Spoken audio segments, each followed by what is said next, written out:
الله تعالى عليه وعلى آله وأصحابه وأزواجه أمهات المؤمنين. أما بعد فأعوذ بالله من الشيطان الرجيم. بسم الله الرحمن الرحيم. إنا عرضنا الأمانة على السماوات والأرض والجبال فأبين أن يحملنها وأشفقن منها وحملها الإنسان إنه كان ظلوما جهولا. وقال رسول الله صلى الله عليه وسلم: تركت فيكم أمرين لن تضلوا ما تمسكتم بهما کتاب اللہ و سنتی. ایک دفعہ درود شریف پڑھیے. اللہم صلی وسلم علی سیدنا و مولانا محمد و آلہ و صحبہ اجمعین. معزز علماء کرام، مدرسین حضرات اور میرے پیارے بھائی اور طلباء کرام، آج میرے لیے بڑی سعادت ہے، خوشی کا دن ہے اور انتہائی مسرت محسوس کر رہا ہوں کہ میں پاکستان کے ایک عظیم ادارے میں دارالعلوم جامعہ صدیقیہ میں آپ کے ساتھ میں بیٹھا ہوں اور بہت خوشی محسوس کر رہا ہوں. میری دلی تمنا تھی بہت پہلے سے کہ میں یہاں آ کر حضرت کی خدمت میں حاضر ہو جاؤں اور ان کا مدرسہ دیکھ لوں. سنا تو بہت زمانے سے پہلے سے میں اس مدرسے کے متعلق سن رہا تھا، اور ہمارے ساتھ جو طلباء ہوتے ہیں دور حدیث کے دارالعلوم حقانیہ میں الحمدللہ اسی سال تقریباً 1400 طلباء ہے دور حدیث میں. اور دارالعلوم نعمانیہ عثمان زئی چارسدہ میں جو مدرسہ ہے، میرا اپنا مدرسہ نہیں ہے، میں محتمم نہیں ہوں، لیکن اسی میں پڑھاتا ہوں. تو وہاں ہمارے ساتھ تقریباً 1100 طلباء کرام دور حدیث کے ہیں. تو میں سب کو اختتامی ایام میں ایک دفعہ نہیں، 2 دفعہ نہیں، کافی مرتبہ یہ سب کو یہ میں وصیت کے طور پر کہتا ہوں کہ بھئی آپ اگر دور تفسیر پڑھنا ہے تو حضرت اقدس شیخ الحدیث و تفسیر حضرت مولانا منظور مینگل صاحب سے تفسیر پڑھ لیں تو آپ کو قرآن کی روح سمجھ آئے گی. تو کافی شاگرد میرے یہاں آتے ہیں اور پھر آ کر مجھے بتاتے بھی ہیں. اور کبھی کبھار میرے ساتھ ایک خادم ہے، عبدالقیوم اس کا نام ہے، اسے موبائل کا شوقین ہے. تو کبھی کبھار جب میں سفر میں جاتا ہوں تو حضرت کے کچھ بات وہ خوشطبی والے جو کلپ ہے وہ مجھے سناتے بھی ہیں. اور عجیب بات یہ ہے کہ وہاں ہمارے سوات میں گیا تھا. عام باتیں آپ کے سامنے کرتا ہوں، کوئی تقریر وغیرہ کے لیے نہیں آیا ہوں، اور نہ یہ میرے لیے تقریر کی جگہ ہے. میں اگر مسجد میں بیٹھا ہوں، میں اگر مانتا ہوں بہت سارے علماء ہیں، میں تو ایک طالب العلم ہوں نا، طالب علم کی حیثیت ہے میری. حضرت نے تو مجھے اتنا بڑا کر دیا نا، چڑھا دیا مورے اونچا. ابھی میں سوچ رہا ہوں کہ واقعی میں ویسا ہوں یا ایسا ہوں. ایک آدمی تھا، وہ درخت میں بیٹھا تھا تو وہ شاخ کو کاٹ رہا تھا. تو نیچے سے ایک دیوانہ راستے پہ گزر رہا تھا. دیوانہ سمجھ کر، اور وہ اوپر والا جب یہ شاخ کاٹ رہا تھا تو وہ اپنا ایک غزل بھی سناتا تھا اونچی آواز سے. یہ ہمارے پٹھان لوگ جب کوئی کام کرتے ہیں تو یا قربان یہ غزل بھی سناتے ہیں. تو یہ نیچے والا جو آدمی تھا وہ یہ سمجھا کہ یہ اوپر چڑھا ہے، ابھی اتر نہیں سکتا ہے، تو چیخ پکار کرتا ہے کہ مجھے اتار. تو یہ نیچے والا نے آواز دیا کہ ہم کو کیوں پکارتے ہو، جس نے تمہیں چڑھایا ہے وہ اتارے گا. تو حضرت نے ہم کو اوپر چڑھایا، ابھی اتارنا بھی ان کا کام ہے، میرا نہیں. 2 علماء کراچی میں، پاکستان میں، اپنی زندگی میں یقیناً مجھے بہت پیارے لگتے ہیں. ایک تو اللہ کے ہاں چلا گیا، حضرت اقدس مفتی ظفر علی خان صاحب رحمہ اللہ. 3-4 دفعہ میرے ساتھ ان کی رابطہ ہوا اپنے مدرسے کو ختم بخاری کے تقریب میں شرکت کے لیے، لیکن زمانے نے ان کو بھی وفا نہیں کی اور میرے ساتھ ٹائم بھی وہ فکس نہیں ہو رہا تھا، بلکہ وفات کی سال انہوں نے اپنا خاص آدمی بھیجا اور میرے ساتھ ملایا، تو وہ جب بھی میرے ساتھ فون پہ بات کرتے تھے تو پہلے وہ پشتوں کے اشعار سناتے تھے، اور اس کے بعد مجھے کہا کہ اگر آپ کو خادم لانے کی ٹکٹ کی وہ کو بھی ہم تیار ہے، ضرور آپ آ جائیں، لیکن اسی وقت بھی اس کا وقت اور ہمارا ایک تھا دستر بندی کا دارالحقانیت، تو بس نہیں آ سکا۔ وہ مجھے بہت پیارے تھے، کیوں پیارے تھے؟ نڈر آدمی تھے، حق کی آواز اپنے احباب کے متعلق، اپنے دوستوں کے متعلق جو بھی دل میں آیا کہ یہ شریعت کے خلاف، ان پر بھی وہ ریٹ لگاتے تھے، اچھے آدمی تھے۔ اور یہ ایک حضرت اقدس شیخ الحدیث صاحب الحمدللہ نڈر آدمی ہیں، بے باک آدمی ہیں، اچھے بولتے ہیں، اور لا یخاف فی اللہ لومۃ لائم کا مصداق میں سمجھتا ہوں حضرت کو، اسی وجہ سے محبت۔ تو میں ایک جگہ گیا تو وہاں وہ یہ الیکشن کے دن تھے نا، الیکشن بلدیاتی الیکشن، تو راستی دیواروں میں لکھائی بھی ہوئی تھی بہت زیادہ، اور بینر بھی تھے، اور پشتوں میں اس پر یہ لکھا تھا کہ بے بے زمونگا اگٹی، پشتوں میں بے بے زمونگا اگٹی، یعنی ہمارے بے ہم کو بڑی عورت ہونا دادی جیسی لگتی ہے، اس کو ہم بے کہتے ہیں، بے بے زمونگ اگٹ، یعنی ہماری یہ دادی جو ہے وہ جیت جائے گی۔ بہت سارے بینر تھے، تو میں نے کسی کو کہا کہ یہ کون سی عورت ہے، اس کے فوٹو بھی لگے تھے، انہوں نے کہا کہ ہماری علاقے کے بوڑھی عورت ہے، بہت اچھی عورت ہے، نیک صالح عورت ہے، اور یہ منہ نہیں چھپاتی، ایسے لوگ ان کو اپنی ماں اور دادی کے نظر سے دیکھتے ہیں۔ تو لوگوں نے اس کو الیکشن کے لیے منتخب کیا ہے، اور یہ بینر یہ سب کچھ لوگوں نے لگائے ہیں۔ میں نے کہا یہ تو ابھی سے جیت جائے گی نا، ہے جیتی ہے، اس لیے کہ بہت سارے جو ہے وہ بینر تھے۔ اتفاق سے میں ایک دفعہ ان کے علاقے میں گیا بیان کے لیے، تو میں نے کہا وہ بے کہاں گئی، جیت گئی ہے یا نہیں؟ اس نے کہا نہیں، بے نے تو الیکشن میں حصہ نہیں لیا۔ میں نے کیوں؟ کہا کہ جب وہ نشان الاٹ ہوئی کو تو بے کو بینگن کا نشان دے دیا۔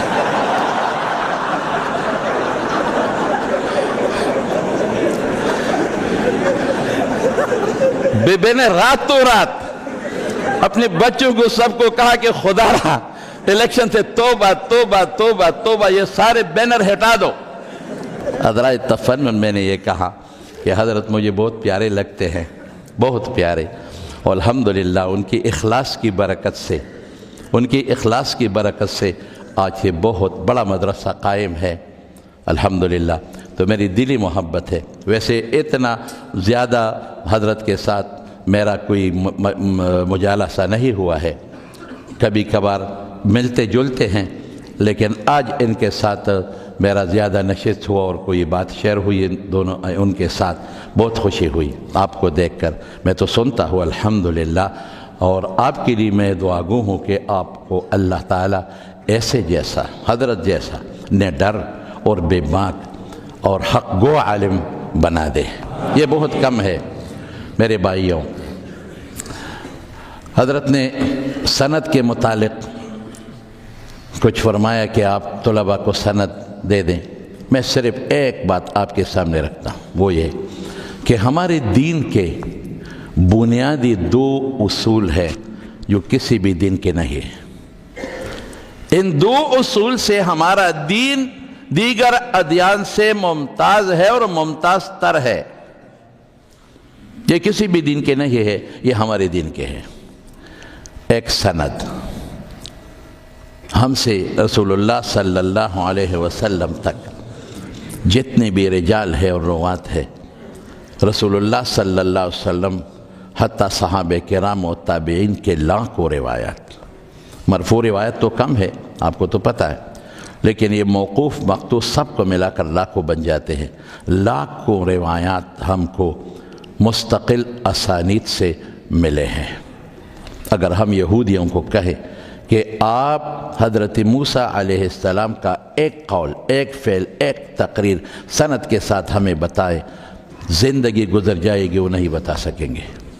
اگر آپ عیسائیوں کو کہے کہ حضرت عیسیٰ علیہ السلام کا ایک قول ہمیں سند سے بیان کرے، پوری زندگی گزر جائے گی، ایک قول بھی وہ بیان نہیں کریں گے۔ لیکن اگر ہمارے ایک حدیث کے طالب العلم کو، ایک مولوی صاحب کو، وہ لوگ کہیں گے، کوئی بھی کہیں کہ رسول اللہ صلی اللہ علیہ وسلم کا ایک قول ہمیں سند سے بیان کرے، تو ہم کہتے ہیں کہ نہیں، ایک نہیں، ہزاروں، ان کے نہیں، ان کے شاگردوں کا، ان کے شاگردوں کے نہیں، ان کے شاگردوں کے شاگردوں کا لاکھوں ہم آپ کو صحیح اسناد سے بیان سامنے لا سکتے ہیں اور بیان کر سکتے ہیں الحمدللہ۔ تو ایک ہمارا سند ہے جس پر ہمارا دین بنا ہے، یہ ہمارے دین کی دیواریں ہیں اور ہمارے دین کی بنیادیں ہیں، سند۔ اور صرف سند بھی نہیں، پوری جتنی بھی ہمارے رجال ہے، روات ہے، ان ہر ایک کی مکمل حالات ہمارے ساتھ محفوظ ہے۔ ہمیں اپنے دادا سے اوپر یا پر دادا تک تو ہمیں پتہ ہے کہ یہ کون تھا اوپر ہمیں پتہ بھی نہیں، اور ان کے حالات کا بھی پتہ نہیں۔ اتنا پتہ ہے کہ ہمارا دادا ایک عالم تھا، لیکن روات کے متعلق ان کی پیدائش سے وفات تک سارے حالات ہمارے پاس محفوظ ہیں، حتیٰ کہ اس کی دیانت کیسی تھی، ان کا حافظہ کیسے تھا، ان کی جوانی کا حافظہ اور بڑھاپے کا حافظہ وہ بھی لکھا گیا ہے۔ حتیٰ کہ یہ راوی جو حجازیین سے روایت کرتا ہے، ان کی احادیث الگ قسم کے ہیں، اور جو عراقیین سے یا شامیین سے روایت کرتے ہیں ان کا الگ قسم کا معیار ہے۔ یہ سارے ہمارے ساتھ محفوظ ہے، ان کی اسفار تک ہمارے ساتھ محفوظ ہے۔ ایسا نہ ہو کہ ایک راوی دوسرے سے نقل کرتا ہے، وہ مدینہ میں تھے اور یہ مکہ میں، وہ مدینہ سے نہیں نکل گیا ہے، مکہ سے نہیں نکل گیا ہے، اور بذات روایت کرتا ہے، تو پھر وہ نہیں مانتے۔ درمیان میں کوئی نہ کوئی واسطہ ضرور ہوگا۔ مکمل پرکھا ہے ہمارے علماء نے اس اسانید کی وجہ سے احادیث کو، تو ہمارے اس میں اندر نہیں جاتا۔ اس کا بہت سارے کتب ہے، اور درایت الحدیث کے ہمارے اندر بہت سے سارے شاخیں ہیں، اور علماء نے کافی محنتی کے ہیں۔ اور یہ بھی آپ کو شاید معلوم ہو کہ ہمارے دین کے حفاظت کے لیے یہ رجال جو اوپر گزرے ہیں، ان کو اللہ تعالیٰ نے قوی سے قوی حافظہ بھی عنایت فرمایا تھا۔ میں نے اپنے استاد حضرت شیخ علامہ شمس الحق افغانی رحمہ اللہ سے سنا ہے، ایک دفعہ نہیں بار بار وہ یہ فرماتے تھے کہ ان لوگوں کو صحابہ اور تابعین جاہلیت کے زمانے سے ان کو اپنے گھوڑوں اور گھوڑیوں کے نسب بھی یاد تھے، اور اس پر انہوں نے قصائد لکھے ہیں۔ قصیدوں میں یہ محفوظ ہے کہ میری گھوڑی فلان کی گھوڑی کیسے پیدا ہوئی ہے، وہ فلان وہ فلان وہ فلان، یہ اشعار میں بھی محفوظ ہے۔ ایسے حافظے ان کو اللہ تعالیٰ نے دیے ہیں۔ بطور مثال حضرت قتادہ رحمہ اللہ جو ہمارے احادیث کے استاد ہیں، اور آپ کو نفت العرب وغیرہ میں ان کے حافظے کے کوئی قصے وغیرہ بھی آپ پڑھ چکے ہیں، لیکن میرے ایک استاد تھے مولانا عبدالجمیل صاحب رحمہ اللہ، جو شیخ الادب تھے، اور دارالعلوم دیوبند میں مولانا اعزاز علی صاحب رحمہ اللہ کے خاص شاگرد اور خادم تھے، اور وہ بالبدی شاعر بھی تھے عربی کے، زبردست ان کو اللہ تعالیٰ نے یہ عربیت میں ایک ملکہ عطا فرمایا تھا۔ تو اس سے میں نے ایک حکایت سنی تھی، اس نے کوئی کتاب کا حوالہ بھی دیا تھا لیکن مجھے یاد نہیں، کہا تھا کہ وہ نابینا تھے، مادرزاد اندھے تھے اکمہ، تو وہ سعید ابن مسیب رحمہ اللہ کے مجلس کو جایا کرتے تھے، ان سے حدیث سنتے تھے اور پوچھتے بھی تھے روزانہ کے حساب سے۔ تو ایک دفعہ سعید ابن مسیب نے فرمایا کہ نابینا کچھ یاد بھی کیا یا وہ ویسے مجھے تکا دیا؟ تو اس نے کہا کہ حضرت یاد ہیں۔ کہا سنا دی، میں نے آج کتنے حدیثیں آپ کے سامنے پڑھے؟ سنا دو۔ اس نے کہا کہ آج کے دن والی یا پہلے دن والی؟ اس نے کہا پہلے دن سے سنا دو۔ تو بے ترتیب پہلے دن سے تمام احادیث جو وہ سن چکے تھے ان سے وہ سنا دیے ازبر، اور درمیان یہ بھی کہتے تھے کہ سألتک عن کذا فقلت لی کذا وسألت فیہ عن الحسن، حسن ابن یسار بصری فقال لی فیہ کذا۔ 7-8 دن کے اسباق جب دہرا دیے تو سعید ابن مسیب نے اس کو کہا کہ ارتحل یا اعما فقد نزفتنی، اے نبینا چلے جاؤ مجھ سے، آپ نے تو مجھے نہ چھوڑ کر دیا۔ اتنے بڑے زبردست حافظ ان کو اللہ نے دین کے حفاظت کے قادر دیے تھے۔ یہ سارے ہمارے پاس محفوظ ہے۔ امام بخاری رحمہ اللہ کے حالات آپ نے پڑھے ہیں، آپ کو پتہ ہے، اور کیسی طریقے سے انہوں نے علم حاصل کیا۔ امام بخاری رحمہ اللہ کا قول ہے، حافظ ابن حجر نے لکھا ہے کہ میں نے 1-1 اور 2-2 بادام پر پورا شب و روز 1-1 بادام اور 2-2 بادام پر گزارا ہے۔ کتنے محنت کی ہے۔ دمشق کے ایک جامع مسجد میں ایک مولوی صاحب سے احادیث وہ پڑھ رہے تھے، تو درمیان میں اٹھ کر امام بخاری اٹھ کر اور قضاء حاجت کے لیے جاتے تھے، پھر وضو کر کے وضو بناتے پھر بیٹھتے تھے، پھر اٹھ کر پھر وضو بنا، پھر اٹھ کر پھر وضو بنا کر بیٹھتے تھے۔ ایک بوڑھی آدمی نے دیکھا، یہ بھی میں نے علامہ شمس القفغانی رحمہ اللہ سے سنا ہے یہ حکایت۔ بار بار اٹھتے تھے تو ایک بوڑھے آدمی نے سبق کے اختتام پر کہا کہ بیٹا تم کیوں ایسے دوڑتے ہو اور پھر لوٹتے ہو اور وضو بناتے ہو؟ کہا کہ بابا جی پیٹ میں مروڑ ہے اور درد ہے، خون کے دست آ رہے ہیں، خون کے دست۔ وہ گر گیا اور روٹی کو اس زیتون کے تیل میں وہ بگو کر کے پیش کیا کہ یہ کھائے۔ کہا نے کہ حکیم نے تو مجھ پر روٹی بن کے کہ نہ کھایا کرو۔ اس نے کہا یہ کھاؤ۔ جب وہ کھایا تو امام بخاری نے کہا کہ میں تو نصف بالکل ٹھیک ہو گیا، آدھا مرض ہٹ گیا۔ تو اس گیا ایک پیالہ اور لایا، وہ کھلایا۔ کہا بے بابا جی میں نے تو بالکل ٹھیک ہو گیا، درد بھی ختم اور دست بھی ختم، کون سی دوائی اس میں ملایا تھا آپ نے؟ ملائی تھی۔ اس نے کہا کوئی دوائی نہیں تھی، چند دنوں سے میں آپ کو دیکھ رہا تھا کہ آپ کی روٹی نہیں ہے، آپ ایسے پانی وغیرہ پیتے ہیں اور یہاں بیٹھتے ہیں، تو آپ کے آنتے جو ہیں وہ خشک ہو چکے ہیں، اور یہ آنتوں میں یہ مومنٹ ہوتے ہیں نا، اور جب اس میں کچھ نہ ہو تو اس کی دیواریں ایک دوسرے کے رگڑ کر زخمی ہو جاتے ہیں۔ تو میں نے صرف یہ کیا کہ آپ کے آنتوں کو آپ کے لیے وہ خشکی ختم کر کے تر کر دیے بس۔ اور ہمارے طالب العلم ماشاءاللہ، میں دارالعلوم میں بھی پڑھاتا ہوں، تو وہاں میں پڑھ بھی چکا ہوں۔ مولانا عبدالسلام صاحب دلبوڑی والے وہ میرے استاذ تھے، تو وہ مولانا نذیر صاحب جو وہ چکے سر کے تھے، چکے سر کے وہ بڑے حضرت کے بڑے بیٹے تھے، وہ بھی میرے استاذ تھے۔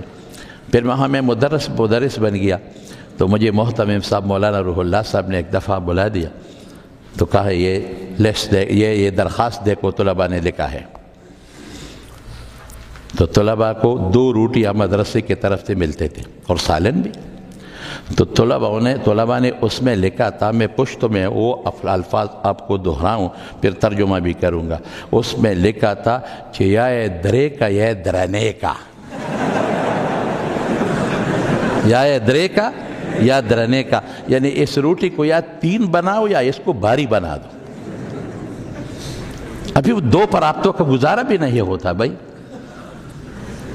ابھی ہمارے کراچی حضرت کا مدرسہ تو ایک لنگر خانہ ہے نا، جو بھی ملتا ہے آپ کو دیتا ہے، لیکن کراچی کے بعض مدارس کے متعلق میں سنتا ہوں کہ وہاں یہ بیڑ بکریاں اتنے ہوتے ہیں کہ کسی کا نمبر نہیں آ کر وہ خود آخرت کو چل جاتے ہیں، سنا ہے۔ تو ہمارے طلباء اسی مدرسوں کو شوق سے جاتے ہیں، بھئی کھانا بہت عمدہ، بہت مزیدار، اور دمبے کا گوشت اور فلان کا گوشت۔ مولانا عبدالحق صاحب رحمہ اللہ میرے استاذ تھے، خاص استاذ تھے، میں نے ان کی بہت خدمت کی ہے خدا کی قسم، بہت خدمت کی ہے۔ اور میرے دادا مولانا شہزادہ صاحب رحمہ اللہ جو اپنے زمانے میں 57 سال دور موقوف علیہ پڑھا چکے ہیں، اور تنخواہ 1 روپیہ تک انہوں نے کسی سے نہیں لیا ہے۔ 57 سال اس کا دور صغرا بہت مشہور تھا۔ اسی زمانے میں بہت سارے طلباء آتے جاتے تھے، اور ایک زمانے میں دور کبرا جو ہے دور حدیث بھی پڑھایا کرتے تھے۔ مولانا انور شاہ کشمیری رحمہ اللہ کے شاگرد تھے وہ، اور مولانا نصیر الدین غرغشتوی صاحب رحمہ اللہ سے بھی انہوں نے اجازت حدیث لی تھی۔ تو بات یہ ہے کہ ان کی مولانا عبدالحق صاحب کی قریبی دوستی تھی۔ مولانا عبدالحق صاحب کے ساتھ میں بیٹا کرتا تھا، ان کے پاؤں دباتا تھا، یقیناً پاؤں میں دباتا تھا بہت سارے۔ تو وہ عجیب آدمی تھے نا، وہ جب میں بالکل پسینہ پسینہ ہو کر اور میں پاؤں یہ ہاتھ پیر دباتا تھا تو وہ ایسا کرتے مجھے، ایسا ایسا، اور کہے بیٹا آپ تو تک گئے ہیں نا چھوڑ، اور پھر ایسا بھی کرتے تھے۔ میں نے کہا نہیں، میں تک نہیں گیا ہوں، جب تک آپ یہاں سے اٹھ نہ جائے میں آپ کو دباتا رہوں گا۔ جو لوگ اس دبانے کے شوقین ہیں وہ پھر یہ لفظ نہیں بتاتے کہ بس بس کرو۔ میں بھی اسی کا شوقین ہوں۔ جب میں رات کو جاتا ہوں، میرے ایک بیٹی تھی، ابھی تو شادی ہو چکی ہے اس کی، وہ ذرا موٹی تھی، فربا تھی، وہ میرے پاؤں پر وہ گھومتی تھی، تو ایک دفعہ وہ کہیں چھپ گئی، تو والدہ نے اس کو کہا کہ آؤ والد صاحب تمہارا تک گیا ہے، اس کو پیر دباؤ اس کو۔ تو اس نے کہا کہ یہ بس کا نہیں کہتا یہ بس کا نہیں کہتا، تو میں نہیں تو مولانا عبدالحق صاحب تو میرے انتہائی قریب استاذ تھے۔ اس سے آپ اندازہ لگائے کہ مولانا سمیع الحق صاحب شہید رحمہ اللہ جامعہ ازہر کو پڑھنے کے لیے جا رہے تھے، تو ان کو سند کی ضرورت پیش آئی، اور چھٹیوں میں اسباق کے اختتام میں 1 مہینہ باقی تھا، تو اس نے والد صاحب کو کہا کہ مجھے پہلے سند دے دو تاکہ میں وہ کاغذات داخل کروں۔ کہاں بیٹے یا نہیں ہو سکتا، اسباق ختم ہو کر امتحان دو گے، اس امتحان کے نتیجے کے بنا پر آپ کو سند دوں گا۔ لیکن میں نے ایک دفعہ کوئی اسلامک یونیورسٹی میں داخلہ کے لیے پہلی بار، یہ یونیورسٹی بن گئی تھی، بس فیصل مسجد بن گیا تھا، یہ شاہ فیصل کے زمانے کی بات ہے۔ تو میں نے مولانا عبدالحق صاحب کو کہا کہ حضرت میرا سند مجھے ضروری ہے اور کاغذات میں ٹائم نہیں۔ بتایا بیٹا میں نے تو سمیع الحق کو نہیں دیا، کسی کو نہیں دیا، لیکن آپ کو دیتا۔ تو پھر ناظم صاحب کو کہا کہ ششماہی کا نتیجہ نکالے، اسی کی بنا پر اس کا سند بناؤ۔ تو اس میں یہ جید اور مقبول اسی زمانے میں نہیں لکھا جاتا تھا، اس میں یہ لکھا تھا کہ قادر علی التدریس یا یقتدر علی یا سوف یقتدر سیقدر۔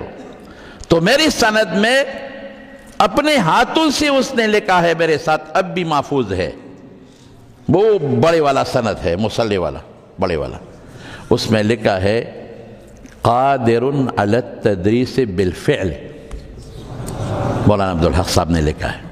ویسے میں طالب علم کے زمانے میں بھی یہ کافیہ یہ وغیرہ کتب پڑھاتا تھا، تو بات یہ ہے کہ میں نے ان کی خدمت کی ہے۔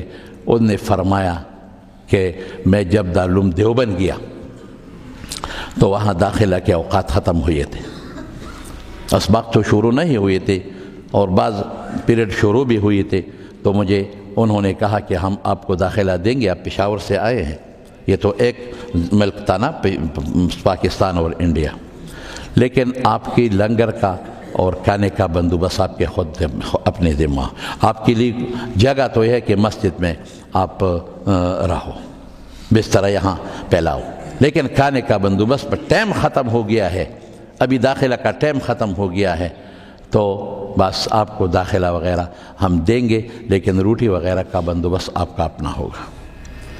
یہ بہت سارے پٹھان لوگ جاتے تھے یہاں سے دارالعلوم دیوبند، یہ افغانی لوگ بھی جاتے ہیں۔ درمیان میں لطیفہ بھی سناؤ، میرے دادا نے کہا کہ ایک افغانی طالب العلم آیا تھا، افغانی طالب العلم، تو ان کو تو اردو نہیں آتی جیسے ہمارے جیسے اردو، گلاپی اردو ہے نا ہماری، گلاپی اردو، تذکیر و تاریخ کا فرق تو ہم کر نہیں سکتے۔ باچا خان جو پوری دنیا میں گھوما پھرا تھا نا، باچا خان، خان عبدالغفار خان، اٹک میں ایک دفعہ تقریر کر رہے تھے، تو اس نے کہا میرا قوم. تو کسی نے کہا کہ حضرت قوم مؤنث ہے، آپ نے میرا قوم کہا، یہ میرا قوم نہیں میری قوم کہوں. تو اس نے سرحد کی طرف، اسی وقت سرحد تھا، یہ ہاتھ اٹھایا اور کہا کہ بھئی میرا قوم مذکر ہے، اگر آپ کی مؤنث ہو تو آپ مؤنث کریں. تو افغانی طالب العلم جب آیا تو اس نے ناظم صاحب کو کہا کہ میں آپ کے ساتھ دخول کرنا چاہتا ہوں.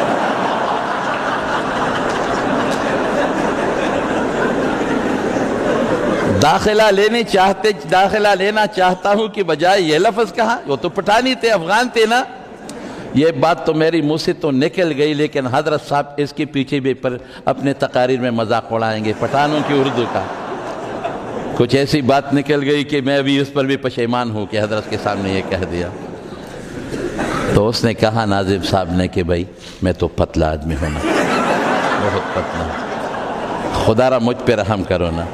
وہ موٹا مولوی جو ہے جاؤ اس کے ساتھ دخول کرو. تو دارالعلوم دیوبند میں جب مولانا عبدالحق صاحب رحمہ اللہ داخلہ کے لیے تشریف لے گئے تو انہوں نے کہا کہ مسجد میں آپ اپنے بستر کو رکھو اور روٹی وغیرہ کا بندوبست اپنا کرو. ابھی ہمارے ساتھ جو انتظامات ہیں بس ان طلباء کے لیے زیادہ نہیں.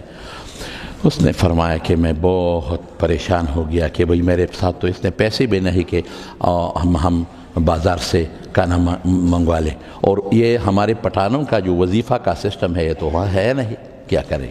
تو ایک لڑکا تھا میرے ساتھ، وہ آیا میری پریشانی دیکھ کر کہا کہ کیوں پریشان لگتے ہو. میں نے سارا ماجرا سنایا.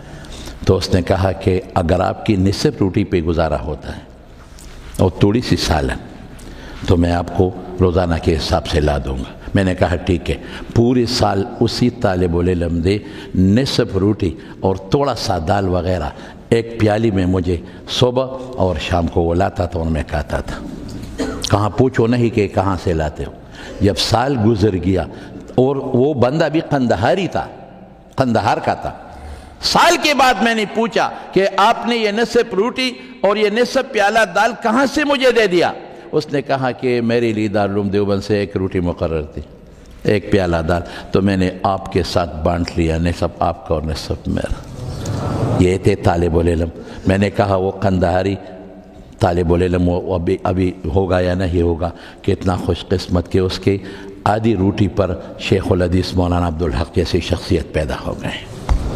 یہ وہ گزارا کرتے تھے. میرے دادا نے ایک دفعہ فرمایا کہ مفتی عزیز الرحمن صاحب رحمہ اللہ کو ایک استفتاء آیا دارالعلوم کے طلباء کی طرف سے.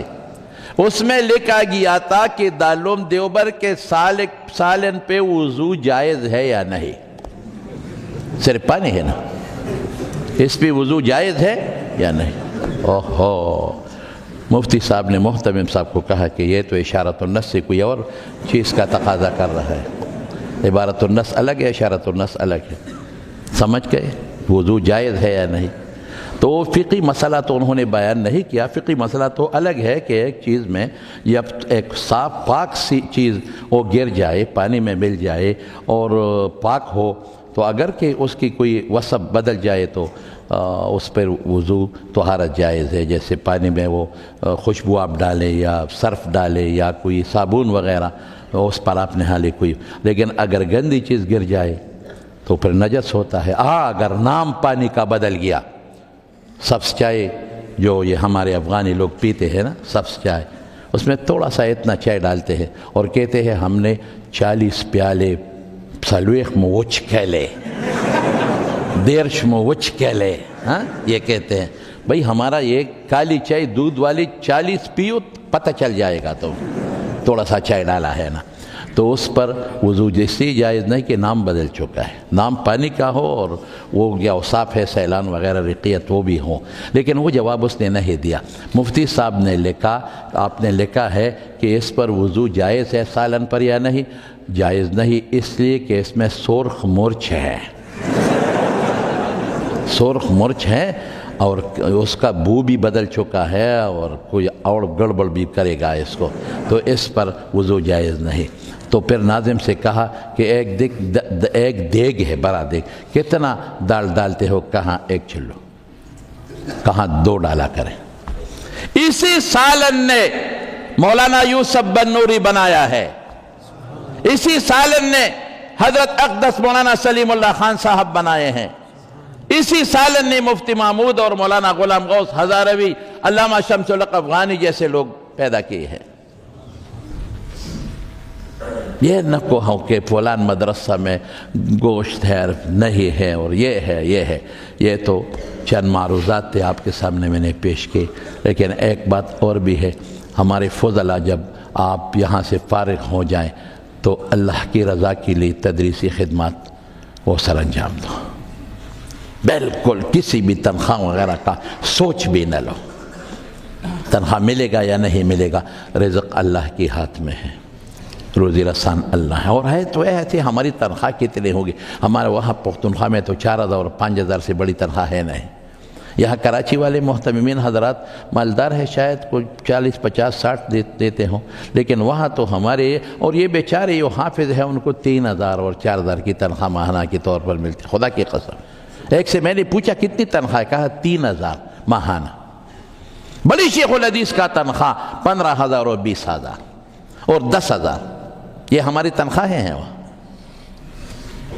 میں نے ایک دفعہ بیان میں کہا کہ ہماری 3-4 ہزار تنخواہ۔ ایک بوڑھا اٹھ گیا، اس نے کہا کہ ماہانہ، میں نے کہا نا گھنٹے کے حساب سے تنخواہ تو ہوتی ہے ماہانہ، کہاں آپ کا گزارا اس پر ہوتا ہے 4,000۔ میں نے کہا الحمدللہ روٹی بھی ملتی ہے اور یہ لباس بھی ملتا ہے، آپ کے جبے نہیں ہوتے ہمیں جبے بھی ملتے ہیں، آپ کی پگڑیاں نہیں ہو ہماری پگڑیاں بھی ملتی ہیں الحمدللہ، اور 3-4 ہزار پر ہم حج اور عمرے کے لیے بھی جاتے ہیں۔ تو کہا کیسے؟ میں نے کیسا چھوڑ دو؟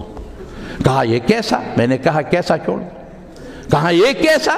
ہم 70-80 ہزار لیتے ہیں اور مہینہ کے آخر میں مقروض ہوتے ہیں، دکانداروں سے چھپتے ہیں، اور اب 3-4 ہزار پر حج عمرے بھی کرتے ہیں، یہ کیسا؟ میں نے کہا کیسا چھوڑ دینا بھائی۔ وہ ہمارا دادا مولانا شہزادہ صاحب فرماتے تھے کہ ہمارا رزق آسمانی ہے۔ تو میں نے کہا کیوں دیگر لوگوں کا رزق یہ سمندر سے آتا ہے، سر آسمانی ہے؟ کہا نہیں، وہ اسباب پر توکل کرتے ہیں، ہماری اللہ پر توکل ہے، اللہ دیتا ہے، خدا کی قسم۔ وہ اللہ کتوں کو رزق دیتا ہے، خنزیروں کو دیتا ہے، مشرک اللہ کا بڑا دشمن ہے اس کو دیتا ہے رزق، یہودی کو دیتا ہے، عیسائی کو دیتا ہے، اپنے دشمنوں کو دیتا ہے۔ اس کے قرآن کو جو بیٹا ہوتا ہے وہ پیغمبر کے رسول کو کیا اس کو رزق نہیں دے گا؟ یقین مضبوط کرو نا، اب اللہ پر رازقیت کا مضبوط توکل کرو، مضبوط توکل۔ تو اس نے کہا یہ کیسا؟ میں نے کہا کیسا میسا چھوڑ دو، بس ہوتا ہے سب کو۔ وہ ذرا چل گیا، واپس آیا، جیب سے 5,000 کا وہ سرخ والا نوٹ نکال کر مجھے دے دیا، مولانا صاحب یہ میری طرف سے ہدیہ ہے۔ میں نے جیب میں ڈالا، جب چل پڑا تو میں نے کہا بابا جی ادھر آؤ، لوٹو ذرا آئے۔ آپ نے ایک بات بار بار دہرائی، آپ نے کیا کہا؟ تو اس نے کہا، میں نے کہا یہ کیسا؟ میں نے کہا یہ کیسا؟ آپ کی جیب سے اللہ نے نکال دیا اور ہماری جیب کو آ گیا۔ یا قائد اعظم کے ساتھ ہماری کوئی تو وابستگی نہیں، صرف تمہارے جیب کے لیے ہے۔ ہمارا ایک دوست ہے نا، وہ یہ نوٹ نکال کر اس پر قائد اعظم صاحب کا وہ تصویر ہے، تو اسے کہے قائد اعظم میری بیوی کی آپ سے ستر نہیں ہے، پردہ نہیں ہے، میری بیٹی کی نہیں ہے، میری ماں کی نہیں، میری دادی کی، کیوں ہمارے ساتھ آپ کا تعلق نہیں ہے؟ ہماری جیب کو کیوں نہیں آتی؟ بھائی جان بات یہ ہے کہ تنخواہ وغیرہ کا سوچ بالکل اپنے دماغوں سے ہٹا دو، دین کی خدمت کرو، اور یہ بڑی امانت آپ کے ذمہ ہے، بڑی امانت، ذمہ داری ہے، ذمہ داری۔ ودیعت لفظ استعمال نہیں فرمایا، امانت، ذمہ داری، بڑی ذمہ داری آپ کے سر پر ہے۔ اور وہ ذمہ داری کس چیز کے؟ رسول اللہ صلی اللہ علیہ وسلم کی مشن کو امت تک پہنچانے کی ذمہ داری، وہ آپ انشاءاللہ امت تک پہنچاؤ گے۔ یہ چند باتیں گپ شپ والی آپ کے سامنے عرض کی۔ باقی میرے طرف سے جو طلباء کرام دور حدیث کے طلباء ہیں ان کو میری طرف سے، میں نے تو حضرت کو عرض کیا کہ حضرت آپ کی سند کے بعد میری سند کی کیا پوزیشن؟ تو حضرت نے فرمایا کہ نہیں، طلباء کی خواہش ہے تو دور حدیث کے جتنے بھی طلباء کرام ہیں ان کے لیے میری طرف سے احادیث کی اجازت ہے۔ سندات تو میرے کافی ہے، لیکن میں صرف 2 سند آپ کے سامنے ابھی بیان کروں گا، اور میرا ایک کتاب ہے وہ شاید اگر موقع مل جائے تو بیچ کر اس میں ساری مذکور ہے، سوانے ہے کسی نے لکھے ہے۔ ایک ہے میں نے احادیث مبارکہ بخاری ترمذی شریف مولانا عبدالحق صاحب رحمہ اللہ سے پڑھے ہیں، اور اس کا استاذ تھا مولانا حسین احمد مدنی رحمہ اللہ، اس کا استاذ تھا شیخ الہند مولانا محمود حسن دیوبندی رحمہ اللہ۔ ایک تو یہ سند ہوا۔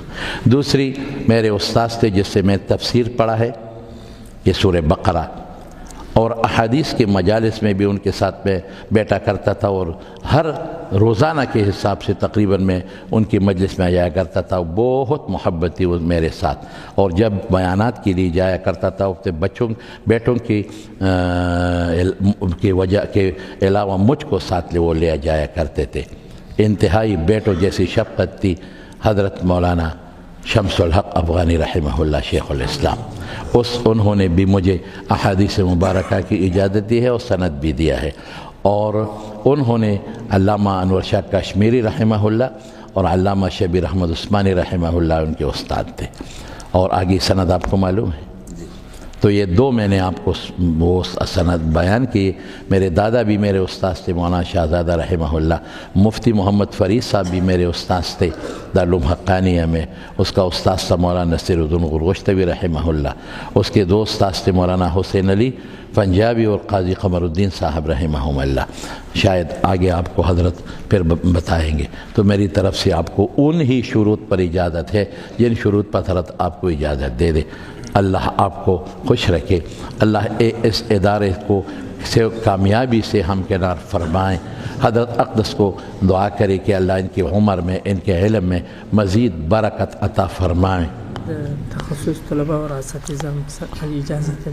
تخصص کی طلباء کی بھی خواہش ہے، اور جو اساتذہ مجھ سے صنعتی اجازت لینے کے خواہش مند ہیں ان کو بھی اجازت ہے۔ اللہ اس مدرسے کو مزید ترقی سے نوازے۔ حضرت اقدس صاحب کیوں اللہ دراز عمر اور دراز زندگی عطا فرمائے، ان کے بچوں کو اس مدرسے میں ان کے جانشین بنا دے، اور یا الہ العالمین جتنے بھی ان کے تعمیر وغیرہ کے منصوبے ہیں اللہ ان کو اپنے غیبی کے خزانوں سے پوری فرما دے۔ یا الہ العالمین ان نے جتنے بھی دین کے خدمات کیے ہیں سب کو قبول فرما، اور اللہ ان کی حفاظت فرما، ہر قسم شرور آفات بلیات فتن ما ظہر ما بطن سے حفاظت فرما۔ یا اللہ ہمیں حاسدین کے حسد سے بچا دے، یا اللہ ہمیں حاسدین کے حسد سے بچائے، اور رسول اللہ صلی اللہ علیہ وسلم کے سنتوں پہ عمل کرنے کی توفیق عطا فرما دے۔ الہ العالمین جتنے بھی طلباء کرام ہیں یہاں اور فنون پڑھتے ہیں اللہ ان کو عالم فاضل بنا دے، اور جو دیر و حدیث و تخصص کے طلباء ہیں اللہ اپنے دین کے لیے قبول فرما، اپنے دین کے نشر و اشاعت کے لیے قبول فرما۔ اللہ ہم سے اس باتوں میں یا پہلے اور جو آپ نے اسباق پڑھے ہیں پڑھاتے ہیں حضرات، کوئی بے ادبی